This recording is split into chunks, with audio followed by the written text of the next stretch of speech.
Mayong buntag mga kaigsuonan, mga bagong binuhat sa Dios. So kung ikaw karon igsuon naka-experience ka og depression o anxiety, ana bang sige nagkagaguol, murag hopeless na ang imong kinabuhi, wala na kay kalipay. So mo na siya itimalan igsuon ikaw nakaagian ang mga butangan. Gusto lang ko mo share sa pulong sa Ginoo na believe nga makatabang ni sa imo. Ingon ang Matthew 11:28 nga, "Come unto me, all who are weary and heavy laden, and I will give you rest." Jesus nagsaad siya og kapahulayan sa time nga muduol ta niya. Usahay manggod ang atong buhaton kung natay problema na atay mga kabalaka sa kinabuhi, magbuhat og mga butang bitaw nga mas worse ang atong sitwasyon.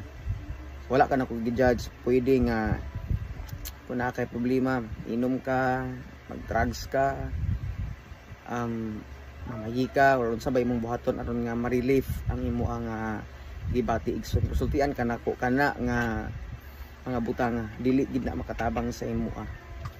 Tungod kay kanang mga butanga mas worse ang imong sitwasyon o kanang dili nang solusyon sa imong kinabuhi.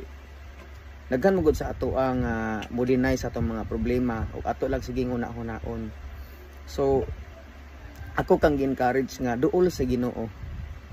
Angkon sa imong kabukaton karon, kung sa imong gipangbati igsuon niya, ampo sa Dios kay kini pag-ampo dili man ni nga reliyoso nga pamaagi aron nga inuntang Kristohanon, but ang pag-ampo naa say gahom nga maghatag nimo kusog ug kalinaw. Tungod kay si Lord nasayod sa imong gibati karon, nasayod siya sa imong gipangagian mo na nga si Lord anda mo tabang, maminaw ug mo comfort nimo, dili man nato diha